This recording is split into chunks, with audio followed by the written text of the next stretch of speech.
Welcome back to the Summer Finals LAN here at HRX. We're in Alpharetta, Georgia. Finch and Taco here to bring you the call. And you just heard it there from Hindu Man. HRX really is right around the corner, Taco. It's like our big event of the year. You get to see all the great Smite competitive action. But a lot of the fun actually happens after the event, at the after party itself, where everyone sort of unwinds, everyone's relaxing, having a good time. People are always asking us, well, what does stuff after the stuff actually mean? And this is the stuff after the stuff. You get to come through or have a great time in Atlanta, get to meet some of the Smite community, hang out with friends that might also be attending, but you want to make sure to tune into that after party because it can get pretty wild sometimes. Oh, it absolutely can. I was able to go to my first after party back at HRX last year. It was awesome. I had such a great time there. There's tons of fun games. Everyone's kind of in a chilled mood, relaxing. It's a little bit hard sometimes maybe to talk to some of us because we're running around doing a million things, but everybody's got a little bit more time there, play some cool games, and everybody just kind of hangs out. So make sure you grab those tickets. You just saw the link there.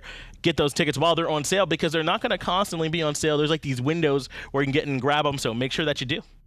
And going back to it, though, I think that it can be a really fun time, especially for some of you who are a little bit on the fence as to whether or not you want to actually come through and attend. Like Finch was saying, it can be kind of difficult while the event is actually happening to really catch up with some of your favorite fans, players, all the like. But there is pretty much the time like that you want to make sure that you're available because everybody else will be. That's right. Everybody's going to be there. But, of course, that's looking forward. Let's look right here at the here and now at how all these teams have made it to where we are. Only 4 are still standing, Taco. In fact, we're about to be taking a look at the winners final, the upper bracket final between NRG and Team Rival. Neither of these teams have dropped a set yet. The winner of this goes right on to grand finals. Unfortunately, the loser is going to drop down there to match 13 to play off against either E-United or Spacestation Gaming. It's hard to believe we're going to start to lose one of these really powerful teams. Well, we heard a little bit from NRG and Rival already because I think that seeing the performances yesterday, neither side really felt all that great about the performances. If you asked both of them yesterday, how did you guys feel about, the way that the set broke down? Even though they won, they were very unsatisfied because they didn't win in the dominating fashion that they would have wanted to. And to be honest, I'm kind of right there with them. They did look great, of course, but maybe not even as great as we were quite used to seeing from. They all play so well that we kind of expect such amazing things from them. But we did have a chance to kind of grab them, get them away from all their prep, get their thoughts in an interview. Go ahead and take a listen. Hola, NRG. We're here with emilitoo and EmilZy. Congratulations on making it this far into the tournament. But you guys have a tall task in front of you, right? How are you feeling about your next match? I'm feeling pretty confident. I think it can go either way, to be honest. But I think if we're going to win today, it's going to be on Kenneth's back and maniaKK. So, but we'll see what happens. Anything can happen, I think so. You guys struggled against Rival for a long, long time before this split. This is the first split that you've beaten them in who knows how long. Do you think you'll be able to transfer that to LAN? And what was it that kind of finally got you over the hump of beating them? Well, I mean... For me personally, Wlfy made a tweet and it pissed me off, so I had to beat them, so can't have that. I think on a bit of a deeper level, it's just we had a bit of a better grasp on the meta, at least in my opinion. And what we struggled so much against with Rival was that we actually would get a lead and we would get ahead, but we'd have such a hard time breaking their base. And that wasn't very much the case, at least in the summer split. For me, I felt like the games we actually had were relatively fast-paced games, and it didn't really feel that hard as it should have, in my opinion. So definitely changed, the meta changed, and it's way more in our favor now. So you guys kind of skipped a LAN, right? We didn't see you here in the springtime. Has that affected you at all, or is this just like getting back on the horse? I mean, personally, I think I made every single LAN for like 2 years straight. So that was like the first LAN in a long time that I make. And it was kind of sad because you see like the other teams on like Twitter and stuff having fun. And yes, I got kind of upset that I make LANs, so I'm happy we made it this split. Do you think that you will be drafting a composition that's based around breaking Rival's base? Because I think that's a great point. Historically, especially at LAN, teams have really struggled with that. Do you think you need to focus on an early game comp that will allow you to just not worry about it, or something like Soul or taking Thoth away that'll let you actually break the base easily? I mean, today you're not going to see us drafting around breaking the base. You're going to see us more drafting around what Emil said, with like making sure we get the pressure in the Soul lane, right? So that's kind of the goal of the game, and that's what's going to make us win the game. All right, guys, good luck in your match. Thank you. Well, you heard it there from emilZy and emilitoo, duo lane for NRG. They're thinking that they're going to need a little bit more out of their solo lane and their jungle. And to be honest, I think they've hit the nail on the head. We keep saying NRG didn't look quite as good as we expected, but if we're being more honest, Adapting and maniaKK weren't quite at the level we're used to seeing them at in their previous set. And up against Deathwalker and iceicebaby, you got to be perfect. They did seem a little bit outperformed yesterday by Aquarius and Inster respectively. And so emilitoo, we don't know if he's going to be able to get that Chronos performance back-to-back That's again. true. That's really what helped carry NRG over into their victory alongside of a little bit of assistance from Yammyn there. Absolutely. Also the big cheese. He is cheesing, there in isn't the he? mid lane. What are you so happy about Yammyn? Maybe he knew what a performance he and emilitoo were going to have. Maybe he knew. Wait, that was probably the same face he made when he dove into Jeff on that Underneath T1. the tier 1 in solo. Underneath the T1 with the Chernobog ult. He was like this, like, oh no. The best was hearing it from Venenu, because Venenu, just to clarify, Venenu even mentioned it this morning in one of the E United, before one of the E United interviews, that Yammyn thought that you had to ult every single time, because Right, it was that you his couldn't first just come right real back time, down. because that's one of Yeah. the fun parts about being a competitive player, is that sometimes you do go for a pick that you haven't necessarily had the chance to practice before, and I think that was a prime example. But that's also something that makes Yammyn even scarier when you think about it, that the guy could break something out for the first time ever and still have an overall strong performance with it. Yeah, he had maybe that one small mistake, but other than that, you would not have known at all. He was definitely still looking very strong, I would say, in that set. So, and maniaKK and Adapting definitely got to make sure they step it up, not to beat on him or anything. They certainly are very strong. Just that one set where maybe they were a little bit less than normal. And these guys here, Rival, they are not going to make it easy for them at all by any means. In particular, Deathwalker and iceicebaby are going to be the direct matchups. Deathwalker's kind of just been running the duo or the solo lane, and iceicebaby's been right there with him. Taco, I mean, they got to make sure they slow him down. Well, I don't know if you're really all that wrong about Deathwalker running the dual lane also, because with the rotations that this guy There you tends go. to make, they can be pretty impactful as well. Laning phase usually tends to have fizzled out by the time that we start to see some of the heavier team fighting engagements occur, especially between the European meta. So I'm almost curious if iceicebaby is going to maintain the same level of aggression as what we saw yesterday when they were playing up against E United. He definitely looked strong. In fact, we had a chance to talk to iceicebaby and Deathwalker in our interview. Let's hear what they had to say. Hey, what's up, guys? Here with Deathwalker and iceicebaby. Just want to ask you off the bat, how you guys feeling? We're feeling pretty confident going into NRG. We're prepared. We're ready to play. I just want the other sets to finish as fast as possible so we can get in the stage and get going. And then a comparison to like your online performances here at the LAN, do you feel like you guys have really been on the mark with every single one of your sets, or is this going to be the set that we really get to see some of that heavy team rival energy? I think as far as our strategies go, we're probably not going to change too much. We kind of know what we're looking at as far as drafts go, as far as strategies go for each team. Maybe a pick or two, alter it to favor it a little bit more against NRG, but for the most part, I'm pretty sure it's all already been played. Or if there are any hidden strategies, since it is a best of 5, we're not even too scared about those. Yeah, that's it's funny you touched on both of the things I wanted to ask you about. One, about the transition to best of 5, but more importantly, you guys have made a name for yourselves on odd picks and things like that, but we've seen you guys play very traditionally as of late. Is there any reason for that, and are we ever going to see any of the weird stuff again? I think as far as weird goes, the way beta develops is it just favors the meta picks, and we can't really bring like too many off picks. So maybe we can show one or two, but that's about it. And also, with the NRG being like the next step, who would you guys want to meet you in the finals if you do end up beating NRG now? I think we want another set against E United. Pretty much every set against them so far has been pretty close, pretty hard set. And last 2 LANs, we've played them in a best of 3 only. They didn't even pass. Well, if they do this LAN, it's going to be the first time we play them in a best of 5 after Worlds. So I think we would like to do that. But, I mean, if it's SSG or NRG, I think all in all the sets are going to be fun. But, just this extra meaning to beating United in a best of 5. Well, you guys clearly have your eyes set onwards to the final, so best of luck to the team today as they go on to play, and thank you guys so much for your time.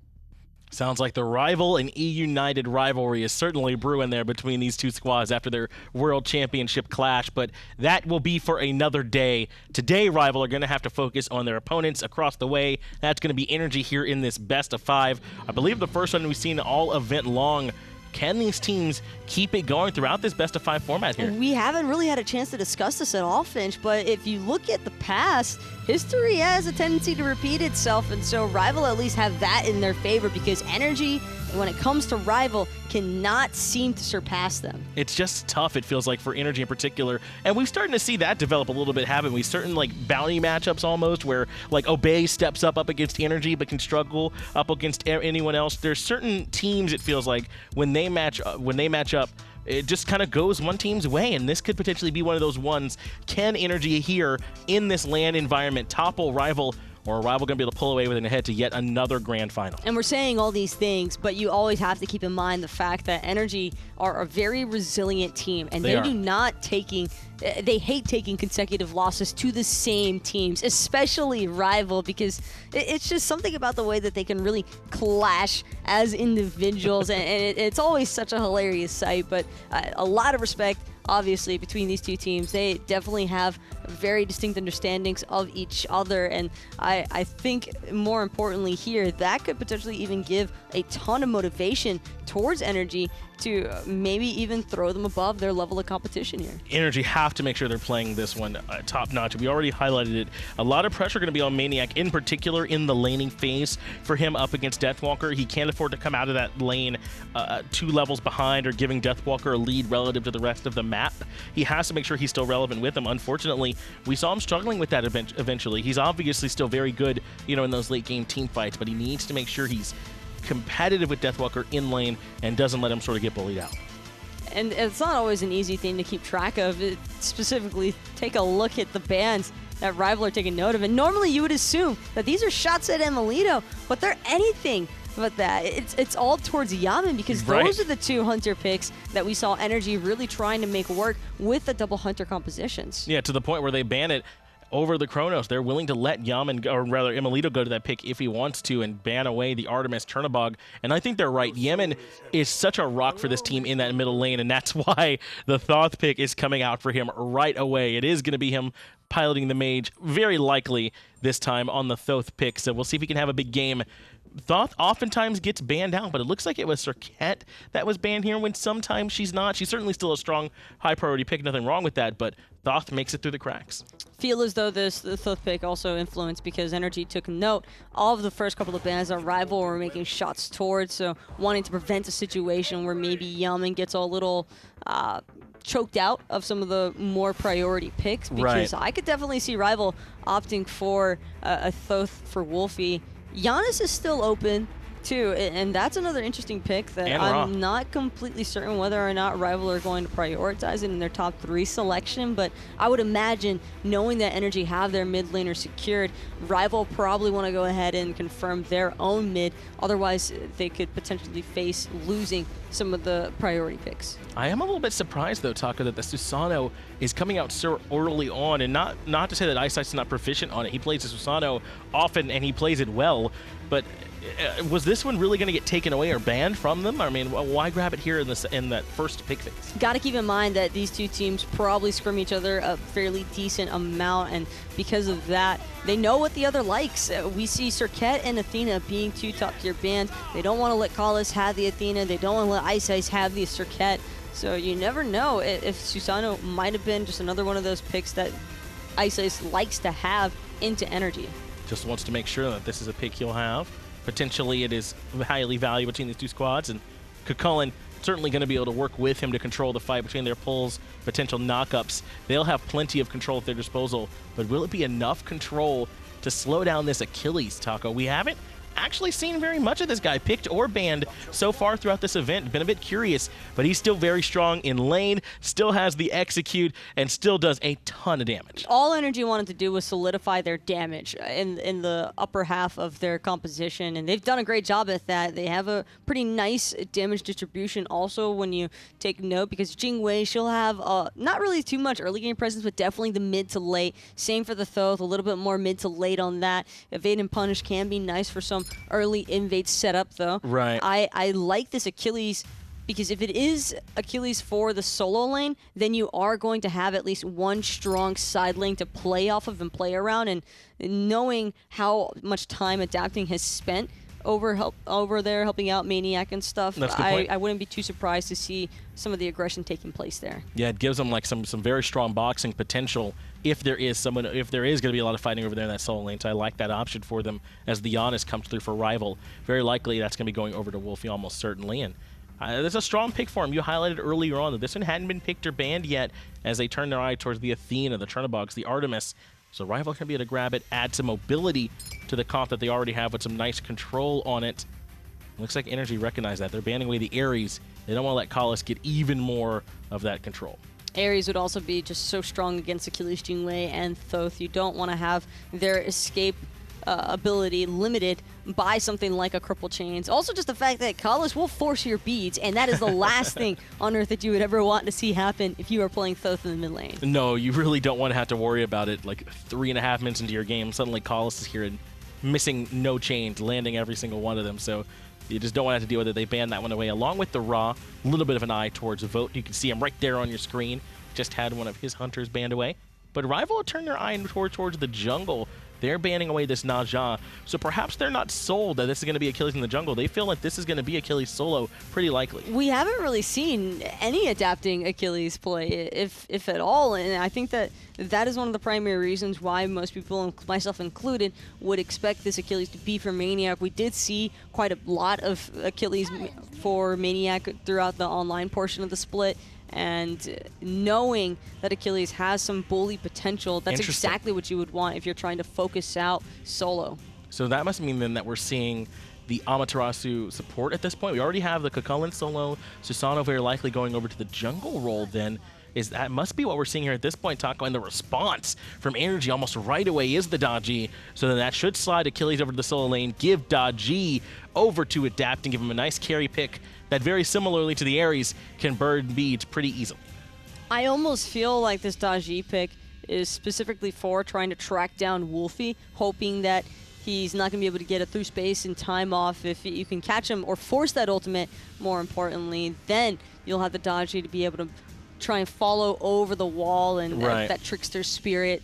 And I think that the burst damage also works really nicely on top of that. Yeah, dots are usually a pretty good idea when you're up against the Janus, right? You can sort of get that bleed on him. So even if he does get away, you have a little bit extra damage time still ticking, and maybe he'll end up falling, or as you said, you can just follow him over the wall with Trickster Spirit, or maybe even a chain. And then the Fafnir to follow up with it. Wow, with a lot of still strong Guardians on the table, Fafnir comes out along with Amaterasu this game. I like the Fafnir, but I love this Chronos even more so. Vote, you're going to try and use emilitoo's own god against him here. That's tough. And that is a difficult one, because if there's anybody who knows this god in and out, it's got to be emilitoo. He's got Chronos down like the back of his hand, and knowing that you're going to have to play the lane a little bit more passive here, I am expecting Rival to possibly have the edge, but EmilZy still got to be slightly relieved that there's no Circuit to jump on top of him every single time with this Fafnir. His life might be a little bit easier, but I mean, are we concerned at all that Rival is too reliant on magic damage? I mean, they have plenty of good physical damage dealers, yes, but their two carries, the Janus and the Chronos, mid and Hunter, those are going to be magical damage dealers. I mean, are NRG going to be able to itemize into magical defense efficiently enough? The main problem I'm seeing for NRG is just tracking down Rival in general. They have so much escapability throughout the entirety of their draft, and just the movement speed alone is going to be pretty hard to keep track of. So NRG, they need to rely on heavy crowd control, but if there's one thing that they're kind of lacking with this draft is that hard crowd control. Not a whole lot of setup potential here. They're just going to need to make the kills count. It's not as easily applied like as you might see from like an Athena taunt or even the range of a Terra clap, but who do you all think is going to win? You just saw it up on the screen. Make sure you're voting in the Mixer poll right now and hurry up and reach that window so we can know what you all think. But Taco, you and I could probably talk about this all game long, but we're not going to have much more time to. The game is just about underway. NRG up against a rival. Game 1, let's go.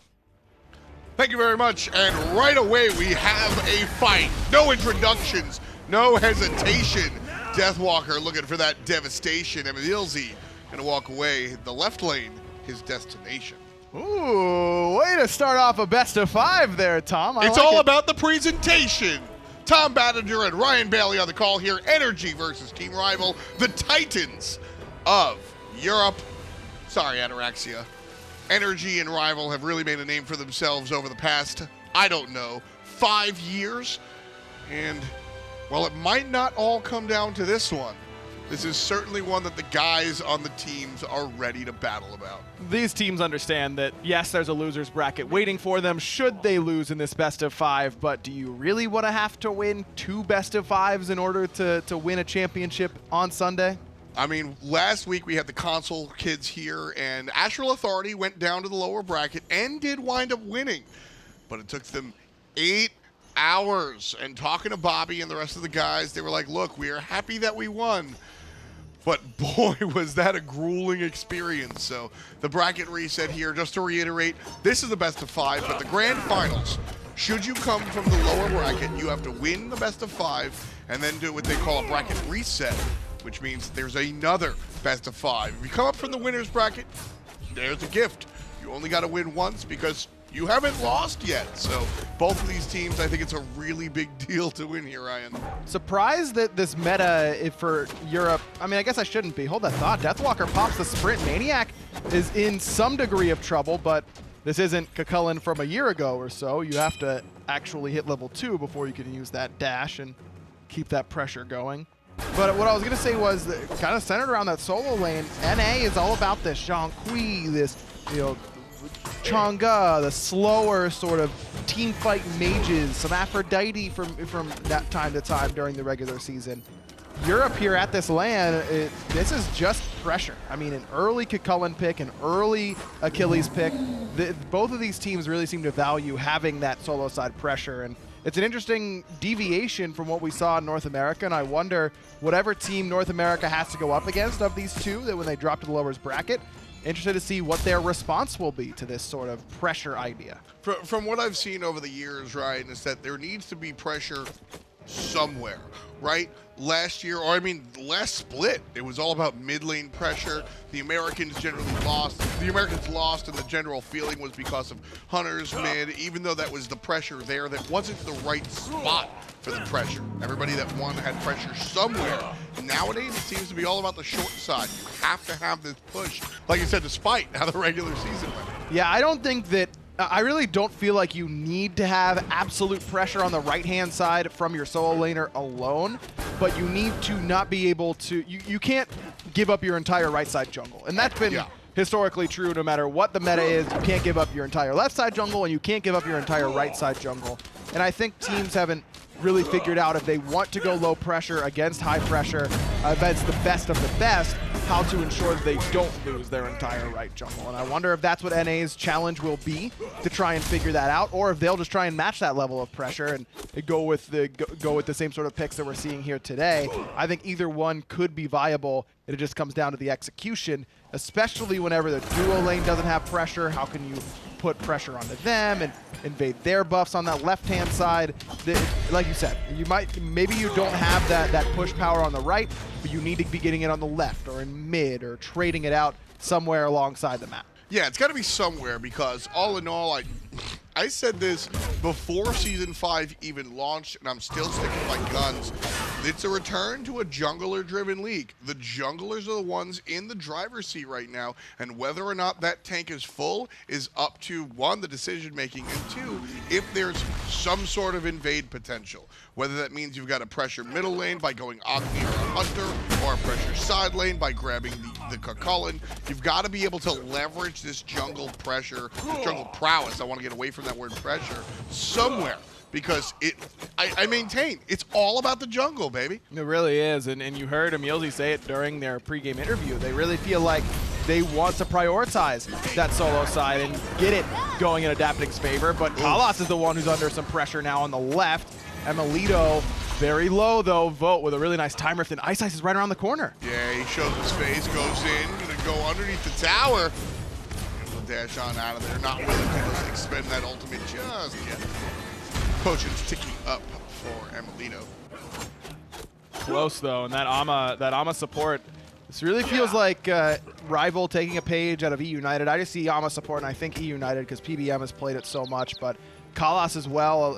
A lot of European players have been playing Ama support over the last few years, and I think that it paired with the Chronos makes a lot of sense because, first of all, anytime you're getting additional power, like percent power in particular, it's better with magical characters because their damage numbers are higher numbers and you get a bigger return because that's how percentages work. And secondly, it does make up for some of the lack of wave clear isn't too bad for Chronos in the early game, but his ability to clear the wave and fight you simultaneously can be very, very difficult to juggle in the early game.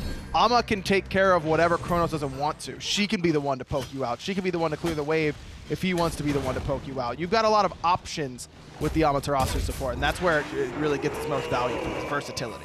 I'll focus on the other pick there, the Chronos. This is the NRG Chronos. Let's not hide behind anything. This is Rival playing NRG's Chronos. Even though it was last pick, they weren't taking it away from them. This was just, we've seen you do it, we can do it too. And I need to see it because I've seen Vote play some of the weird things, and Vote is a classical hunter to me. But gotta watch out for this gank. Rival not gonna take the bait. So back to it. Vote is a classic hunter. I want to see him with the bow and arrow or a gun. Watching him pick the Camazot's blink was weird. The Chronos still feels weird to me. I'm not saying he can't do it, but he has to prove it to me first. I don't know. I think that Vote gets the benefit of the doubt. Even though it is a little bit more emilitoo speed than his, I think that Vote is vying with emilitoo for best hunter in the world right now. I think that PandaCat is also in that discussion. I know I mentioned that yesterday on the desk, but those three, in my mind, are probably head and shoulders over everyone else right now in the SPL. I agree. So I think that Vote, I mean, is this something that he plays all the time? No. Do I care? No. Like the play coming out from Wlfy, looking for the ultimate. Has to portal his way backwards as Adapting shows his face. Wlfy in some trouble here. emilZy and iceice in a separate combination. And the jungler iceice barely gets away. There's him Adapting over the wall. Not going to be able to find the jungler, but he will get some bonus experience thanks to those harpies. So a nice try from Wlfy. I like the idea, but the execution not quite there. That screams to me NRG just understanding how Rival plays. I think a lot of teams see Kalas in that aggressive of a position and go, oh, kill this guy, what is he doing? But that's knowing that Rival is baiting him intentionally. Which is funny that you say that. emilZy now in a very bad spot. To be able to walk away, because as I mentioned that, I was thinking to myself, you know, it was more just NRG handling what Rival brought to them rather than Rival messing it up. No, exactly. Everyone, most teams on the planet try and focus out the support. The idea there is that Kalas gets some beads, maybe absorbs as many cooldowns as possible, and then immediately takes that portal as an exit right as his teammates are coming through to do cleanup crew on that bottom left side. But NRG play that very slow. They don't use too much. They just kind of sit there and wait and see. They let the game come to them more than trying to force an engagement onto Kalas, even if it looked like he was in a bad spot. Invade coming out from Team Rival, and there's no half in half. Red buff will go the way to NRG, so clean stuff there as NRG show up and shove everybody out of their jungle. Now that's 2 times that Rival have tried to make a play on the enemy side of the map and come up empty. They don't seem too deterred though, and this is just kicking the tires, if you will, making sure that NRG's there and awake and that they're ready. Yammyn thought about Final Judgment there, maybe just trying to force Kalas into a panic dash or something like that. Kalas, of course, does not take the bait. And he's gone for the reinforced Greaves in this spot, really worried about the amount of CC that NRG has, and for good reason. Not as many little tick damage, but mostly worried about getting that stacked up against the Fafnir Dragon auto attacks. Whenever he transforms, that'll stack your reinforced up very, very quickly. And it lets him go for something a little bit different in the second item slot. He's much tankier than you'd expect him to be at this point in the game. Wonder if that's what that's going to be. Could be a Genji's guard, maybe even Oni Hunters in the early game. Interested. Kalas dashes forward and now adapting to take advantage of him. Those boots coming into the clutch, but Yammyn! Addict man, just Yammyn. First blood for NRG. Bob and weave all you want, Kalas. Yammyn's going to find you. Heat-seeking missile. I love it, dude. And not even a blink of an eye from him. Not even the slightest hint of a smile. Because a smile would confirm that there was some chance he would miss. Yeah. There wasn't a chance. Right side, Deathwalker in some trouble. 2 versus 1. Maybe not as much trouble as I initially said. Yammyn now under pressure. Aegis is not as good as he'd like it. And iceicebaby does find the kill onto the successful Swedish mid laner. ML's all by himself here on this left side, but he's got airstrike still. I don't think he's under any real siege. And through space and time is down from Wlfy. That was forced by adapting earlier on, but Deathwalker back in that trouble you were talking about. Stun perfect from Kalas. No execute, but it doesn't matter. maniaKK lets his support finish it off for him. And that's just Kalas making plays, man. That is all support. His stun, his kill. Yeah. And I mean, you know what? I don't mind a Fafnir taking that one. Fafnir's a god that does a lot of damage. There's a couple of supports that I really never want to see a kill on. And frankly, Fafnir's not one of those supports. Excuse me, I think I misspoke. Said Kalas. I meant EmilZy. You all knew it. I knew it. I just wanted to make sure you knew I knew it. You see a Fafnir. I know, and I just think Kalas, right? Listen, guys, I'm totally down to roast aggro. I really am. I can't roast you on that one. You see Fafnir, and it's Kalas. It's Kalas. It's also like rival colored because he's using the base skin that's purple. Like everything about it is Kalas. Though EmilZy has played it a lot.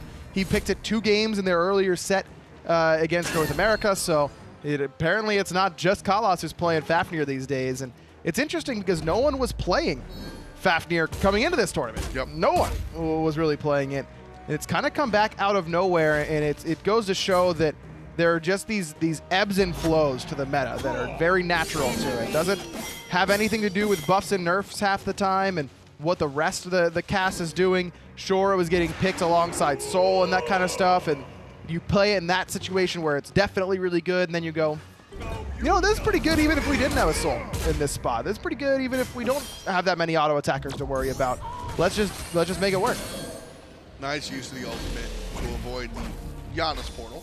Now adapting, being chased up. Nice hit, but we'll have a teammate to jump to. And I call that the Poseidon effect, honestly. But Rival nice hammer. Just hit the gas pedal. Definitely thought they would have disengaged, but instead going all the way for it. Wlfy chases Yammyn all the way down. maniaKK misses. Wlfy will be able to walk, but it goes right into EmilZy. That said, there's 3 other teammates, so ain't no big thing. maniaKK avoids the stun, can't avoid the knockup, but avoids the damage. Here comes iceicebaby. Get back here, he says. And Rival takes number 3. That's beautiful by iceicebaby. Love that he waits, throws the jet stream. Let's see what maniaKK does here. Sure enough, turns around, throws that shield of Achilles out. He wasn't there to get stunned. Then he teleports to him, pulls him back in, makes sure that's a guaranteed kill for Team Rival. Great team play there by Rival. I love the identification of Rival that Yammyn had dashed. And that is, it's just that he's wagging that finger at you that they know that they've got time, that he doesn't have a lot of CDR. Don't think he had the Chronos pendant done at that point, was sitting at just restored artifacts. So it's a pretty long cooldown at this point in the game, and it was good recognition to punish it. However, you might be asking yourself, well, why did Yammyn dash at all? It was to get into range of adapting so that adapting could use Trickster Spirit to separate himself from the opposition. So no good deed goes unpunished for Yammyn. Yeah, adapting was dead without that dash, without a doubt. So, you know, Yammyn coming through there. 1, 2, and 0 for the mid lane Thoth guy. And early aggression here from both teams. Deathwalker stunned out. maniaKK looking for the invade, won't get it. And he's gonna have his life invaded, dashes up north, and Adapting is here to help, but he gets shotgunned by Wlfy. Yammyn answers back, taking care of iceicebaby, and it's a 1-for-1. Ice with a very late beads. Yammyn still has that stun and also was positioning himself as a target for Adapting to get away simultaneously. You could tell that NRG has been working on this .G as of late, because those are innate things that are a little bit more intricate that you need to kind of get into the back of your head anytime you're playing with a .G. Drives, I mean, it'll drive any ranked jungler crazy, not understanding that sometimes they need you to get to them so that they can get to you. Daji's one of those picks like Anubis that I think is totally fine, just not in an uncontrolled, uncommunicative environment. Here, when you're playing at a competitive level, obviously the skill level is different, but it's a communication. Daji can't just jump. She's got to jump to the target, and being able to provide that target. Sometimes you don't have time for the words. You need your teammate just to inherently understand how your god works. ML dashes forward. Kalas dashes in as well, but now it's Vote who's isolated. He's got to rewind, but he's still right here. Problem is for NRG, they've already used all their cooldowns, so Vote able to escape. But that was just ML pushing forward with no help on screen right away for him, understanding his map and where his teammates are going to be, and also just kind of feeling it. Because it's a big LAN game, and ML is always going to be feeling it in that spot. Yeah, and I think that's what makes NRG so scary, is that ML feels it at LAN. Yammyn is going to be consistently great. Yes. Just consistently great. Adapting over the years has become less consistent, but right now is in his stride. You can always count on the mid lane for this team, and it's very scary. Gold Fury, now Rival know about this, but NRG might just have the damage through space and time. Chunks adapting and brings Rival right in time. Here's the fight. Jumping forward, emilZy looking for Vote. He doesn't have that ultimate just yet. emilZy controlled by Wlfy. No ultimate either. Yammyn hits Kalas, but not enough to kill. There's iceice getting pulled and pushed. emilitoo kicks the door in and matches number 4. The double kill will put number 5. And NRG, they threw the brick. They got the cops, and now they're looking for the loot. Mid tower is an option here for NRG, but I think Gold Fury is what they want in this spot. But Vote still local and has decent steal potential. emilZy and Yammyn gonna go right onto him. This is how you do it. Vote will get himself a kill onto Yammyn, but emilZy knocks him down. And the Gold Fury goes to NRG as well, as long as Wlfy doesn't do anything crazy. And there it is, trading out your mid laner for the gold. Not the same conversation as the support for the gold, but I think I'll take that one. I will too, and Yammyn maybe a little bit disrespectful of the damage that Vote's going to do in that spot, because he had Aegis available, didn't use it, and probably kicking himself a bit for that one, but still, NRG end up way on top after that team fight recap, showing you exactly how much gold they got over Rival. It feels early. Yes. And I think that's why, but Warlock staff almost stacked up, Bancroft and Boots on the Chronos. He's already swinging. Especially the Bancrofts. He was low, so he's going to deal more damage. Certainly ended up coming into play. So a little bit of a surprise there for NRG's mid laner. Pyromancer low. Here comes maniaKK, and not quick enough to secure it. Rival pick up what I call the consolation prize. You get a little bit, but not a whole lot. maniaKK uses his ultimate in that spot. It looks a little bit weird, but that's because he knows that Kalas is going to try and silence him with that dash right as it's secure time for Rival, and that gives him CC immunity, so he's still going to be able to get his damage off. This wasn't going to be enough in that spot as NRG punish Rival for even taking a consolation prize. They know that Rival wants to reset after doing that Pyromancer, use that speed buff coming out of base, and as a result, they take tier 1 in mid. maniaKK again on the right side, looking for the invade. And I like the repeated attempts from maniaKK. Even though he's been unsuccessful, the idea to keep going is really nice. Kalas gonna keep going and looking for a stun. Finds it on maniaKK. Has help from the Fire Giant. And Wlfy gets the last hit. Ooh, adapting, missed all 3 chains, even when Kalas was knocked up, and now NRG has got to get on the run. Beads and Aegis used by Yammyn. emilZy has to try and sprint away, and Wlfy's portal locks him in place again, but not in time for that unstable Vortex. Rival, great chase down as maniaKK just caught out a little bit too far ahead. That said, I mean, nothing that they can really get from him. Emil chasing out Vote's ultimate, gonna beats out the stun. He already won the 1v1 once, and he was on his way to win the 1v1 a second time. That was pretty funny, the dueling Aegises. Adapting used to be there. He used his beads, but it was just too late. And that's where ward coverage comes into play. Look at that from the right side lane, from solo lane all the way towards mid, just peppered with rival wards. There are 2 wards for NRG on the right-hand side. 2. There are 4 that touch each other for rival. So they walk along the line, Johnny Cash style, and then get the easy kill onto Adapting. Yeah, that one, that's gonna look real nice. Teams tied up here as we approach 19 minutes, 15 kills. That's not correct. 13 kills. Team Rival with 7 of them. But the game essentially tied. 1,300 gold to this point. I should note that, but I think it's very, very close, especially when you're talking about these two teams. It's close, but in the experience is close as well, but that doesn't mean that everyone's the same level. Wlfy's got a 2-level lead right now over Yammyn, but Emil has a 2-level lead over Vote. And it's very easy to tell how that's been happening. Take a look at the buffs right now. emilitoo has a red buff on him. He's been soloing red buffs all game long. Wlfy has the red buff for his team underneath his waist, and now that means that that tells me that he's been getting a lot of those red buffs all game long. So it's just a matter of this is where Smite is the same game every time you load in against against your opponents. You both get the same map, but it's how you utilize that map that separates teams and how they like to strategize. And this is where 2 teams are giving it to some of their star players. Wlfy's has been historically making tons of plays on Janus in big games. He's hit big through space and times to turn the tide of games for Rival, whereas emilitoo is the guy when it comes down. emilitoo is the Kobe of NRG in my mind. Every time they need a win, it's Emil who's getting first crack at it, and so feeding him in game 1 is probably a good idea. Coming up in about 40 seconds. So these oracles these teams are fighting over very, very, very big. Don't want to be surprised by somebody going for the gold. So NRG will have the free vision around that area. With that said, Rival have invested. And one thing I want to note is that Rival are placing almost entirely sentry wards. There's the odd regular ward over there by the fire giant, but almost everything else on the map sentry ward. So not only do they want the vision, but they want to deny NRG their vision.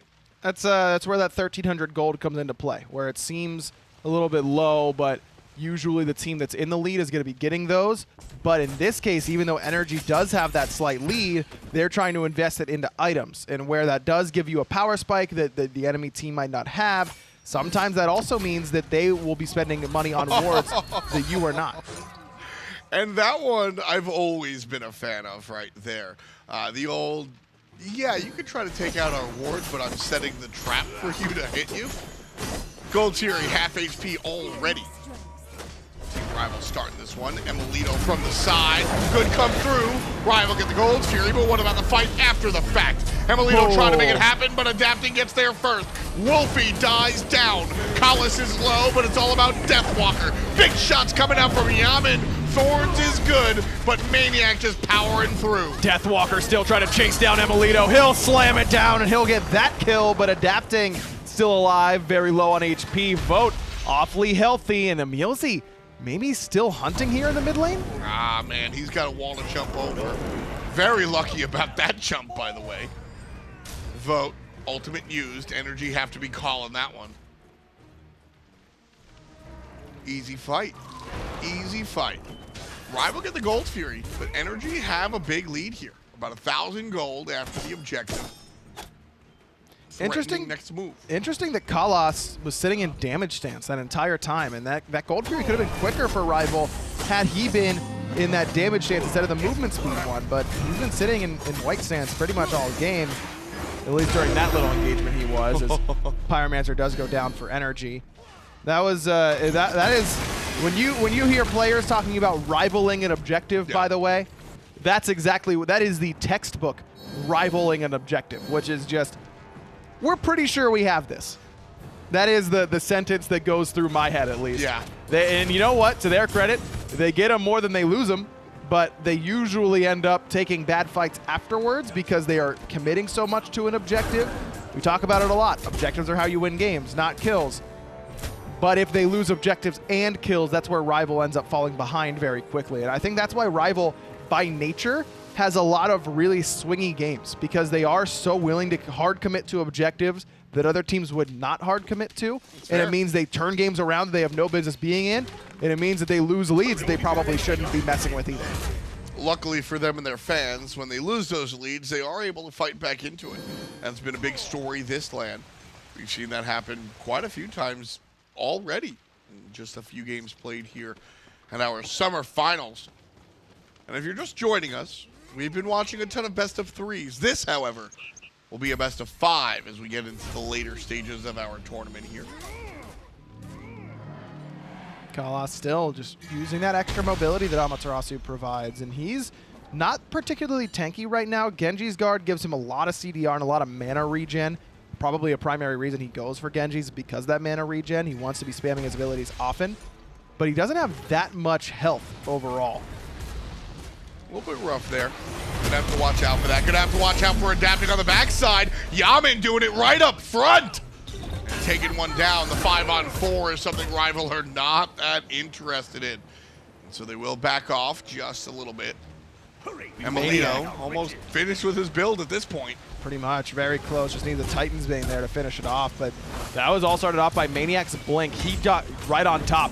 As iceicebaby has a blink of his own. He was looking for adapting, who uses ult in response. Kalas here alongside iceicebaby now is a well-timed Dagus for Yammyn. Stop damage from the Typhoon. Ice trying to get away, but adapting's not going to let him. Just great play from emilZy right there. Deathwalker's going to be stuck here. maniaKK versus 2 uses the ultimate, but he's going the wrong way. He can't turn around, so the wrong way is the only way. And he will get on out of there. The team shows up and puts Rival down. Kalas narrowly avoids the ultimate from Yammyn, but he's not okay with that. He stuns and guns, and Kalas will find the way out. I love the stick-to-itiveness from Yammyn. He misses the ultimate, and he goes, I don't care. I'm still after you. He's still mad that he didn't get that kill, I bet. As Wlfy has respawned, and he does have through space and time, and look at this positioning here, but he's on a ward. Yeah, Wlfy's going to show up. Oh, well. Fire Giant. He's going to take the shot a little bit too early and off the mark. Could find the kill here if he turns around with the Vortex, but good play from adapting to keep the mid lane mage out of there. Fire Giant goes down, and I need to tip my hat to emilZy. One of the hard things about playing support is spinning multiple plates. Your job, when you're a hunter, your job is to shoot people. When you're a mage, your job is to shoot people and maybe crowd control. When you're a support player, you're an initiator, you're a peeler, you're a babysitter, you're an assister. emilZy goes to the back line and assists maniaKK there and allows him to do what he can do. But then immediately, as soon as Yammyn gets in trouble and bursts the beads, Yammyn calls, I've used beads, and emilZy jumps to the back line to start to peel. The moment Yammyn can breathe, he jumps again to the other side of the team fight like a jackrabbit. That's what we talk about when we talk about good support play. And you know what? That was some of the most impressive team fighting I've seen today. That's NRG, a pretty hefty lead now, 5K overall over Team Rival, and it's only going to get bigger because there's a lot of gold left on the map. But look at this, a grouping from Rival on this left-hand side. They're trying to cut him off. Yeah, they're using Wlfy's ultimate here to pull emilZy in, and I don't care how good you are, 1 versus 5, you're not winning the fight. You might be able to wiggle on out like the Hunter does right there, but the team shows up and turns around. Ryan, this is classic NRG. Ice just chases too deep there. Vote has to use Rewind. He's right back on the firing range. Deathwalker, great portal there from Wlfy, gets him out of some danger, but Vote's been left to the birds. Yammyn finds his 3rd in a row. Yeah, nice play there. Deathwalker shows up, gets adapting speeds. Left side, tier 2 tower. That is easy. This Daji pick is a team pick. 4, 1, and 8. Relatively low damage. And honestly, adapting's ultimates have not been impressive. But the way he's able to get the damage on the enemy player, then weave his way in and out, he's been more of a lure than anything else. Team Rival look at adapting. Adapting jumps back to a teammate. Yammyn or emilZy get a stun, and then everybody just goes to work. That's really what I'm seeing out of adapting Stajii. He's not making it on the highlight reel anytime soon, Ryan, but he's certainly making this happen. Look, he doesn't need to do that much damage. With the way Yammyn and Emil have played so far at this LAN, they don't really need adapting to be that dude that he used to be anymore. It's not what NRG needs. They just need setup.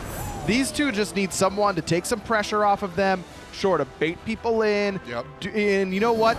A lot of times they get away with low health because Yammyn just didn't have the cooldowns, or Emil just couldn't quite find that last auto attack. And that's where adapting is so good at hunting people down and getting those final blows. And sometimes that's what you need your assassin to do.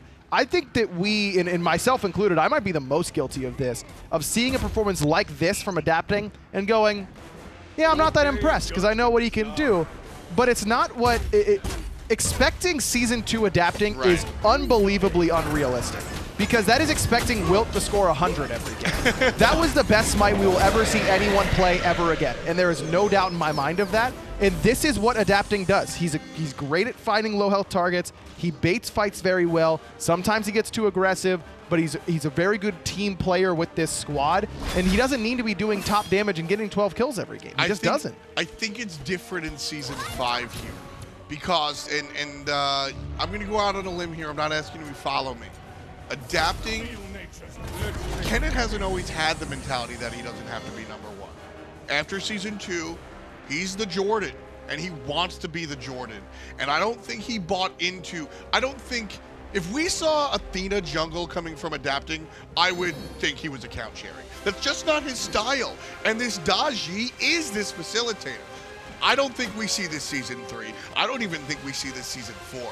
This unit is different. Adapting has matured as a player and is willing to take this role down now. And I think his team, I've said that NRG looked different. There's something else going on. And I think it's adapting, willing to adapt, no pun intended, to the new style of play. Deathwalker stunned by emilZy. emilZy going to go into that Draconic Corruption, but the dive is on for Wlfy. He sneaks through, but Kalos eats a final judgment and an evaded punish. Ice and Boat both lose CC immunity as a Tier 2 tower falls for NRG. 15 kills for NRG, 14 with emilZy's name on them, 12 with the mid lane mages. I think that's the story here. emilZy and Yammyn have had a fantastic game from the get-go, and emilitoo was the first to level 20 and has transitioned into this late game fantastically.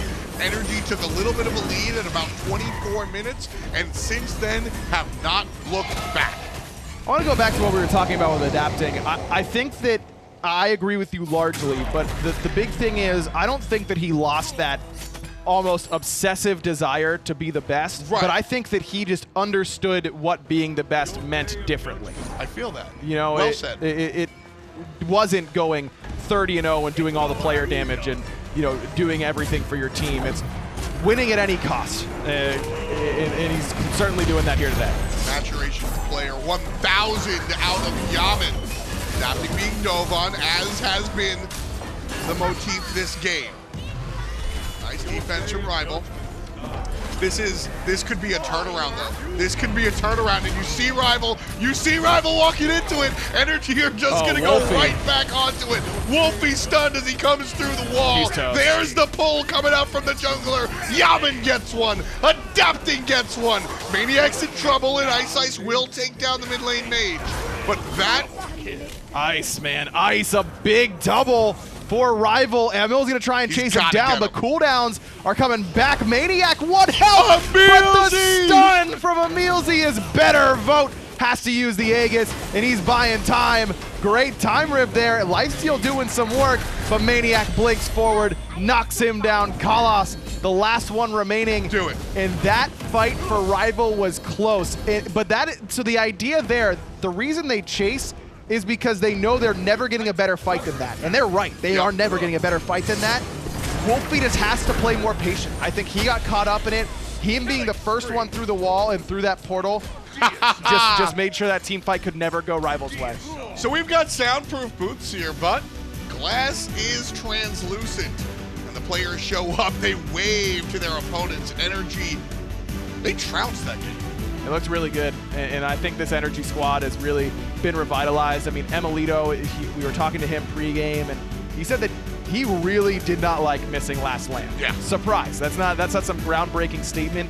But Emil is usually, you know, kind of off the cuff, whatever. I'm not that worried about whatever's going on in front of me. And at the first he's like, yeah, I didn't really like it. And then he's talking, he goes, yeah, I really didn't like that. And you could tell that like registered with him, that he really did not enjoy it, and he really wanted to prove that not only should they come to LAN and be here, but also that they want to win this one. And I think that you can see it in their play.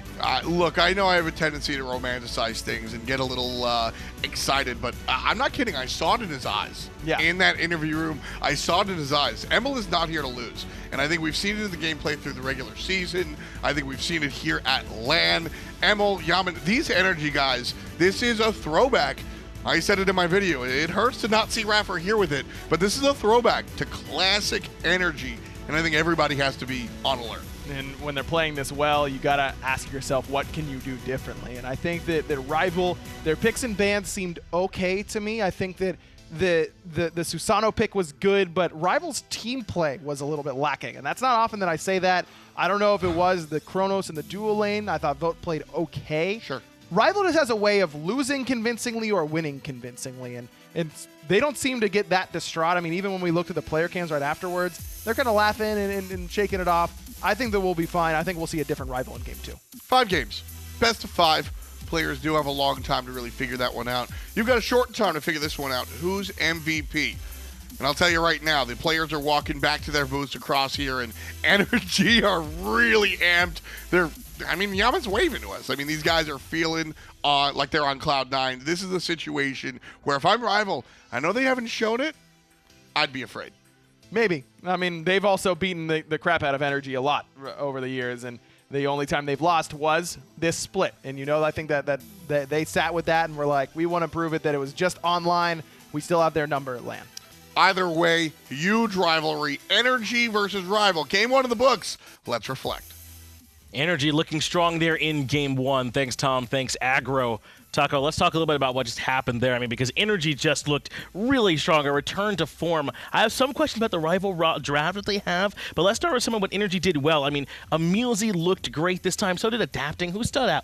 I would argue that EmilZy was a saving grace for NRG time and time again. Just multiple occasions where carries should have ended up dying. But EmilZy's attention and his map awareness throughout the duration of some of these team fights was incredible. There was a moment actually by the Fire Giant pit where Yammyn ends up being isolated away from the rest of the team. He just gets broken apart from the pack, and all who's there immediately? EmilZy turns right back around, tries to make sure he gets there in time, ends up bailing Yammyn out of danger by bringing maniaKK over as well, and that ends up turning the fight almost entirely into NRG's favor. And I think that's where it really started to get away from Rival on this one. It was much later into the game as is, and once NRG start to get the swing and the momentum, you got Thoth, you got Jing, and Adapting really started to pop off also with the Dodge. But I think that EmilZy just had a fantastic Fafnir game here. Well, it sounds like, at least from what I'm hearing,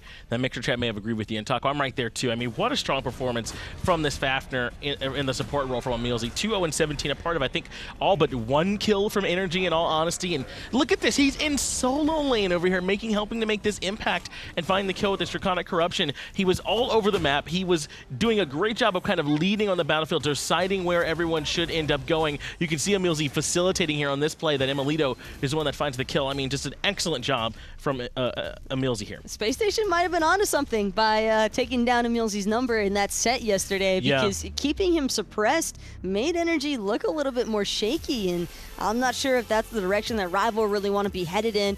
They could possibly just be looking to switch up the drafts entirely, and that's going to touch on to that initial point you were trying to make earlier, Finch, in that this draft did feel a bit unconventional for Rival standards. Yeah, I'm not so sure how I felt about the Amaterasu in the support role and why why they had been going to this one. It might have been just to make sure emilZy didn't have it. I'd be curious to get some of your thoughts on it. I mean, they took the Susano relatively early on, and I don't know if Ice made it look like a first 2 pick in this game in particular. I don't know if the Amaterasu got everything they wanted out of it either. The Amaterasu definitely felt like a shot towards emilZy, because we did see just one specific Guardian ban. It was the Terra, came during the 3rd and 4th banning stage there for Rival, and they picked up the Amaterasu in that 4th slot. So that was after the secondary banning phase had been made, and so I don't think that they wanted to allow emilZy to play this Amaterasu support. I think that Amaterasu still would have complemented the comp that NRG ran that game. It's just that Fafnir, if you can get the best of both worlds, you know, you take what I play, I'll take what you play, and we'll just see whose is better. And in the end, I think that we all have to admit that Fafnir gameplay is what really stuck out in this match. Yeah, Colin.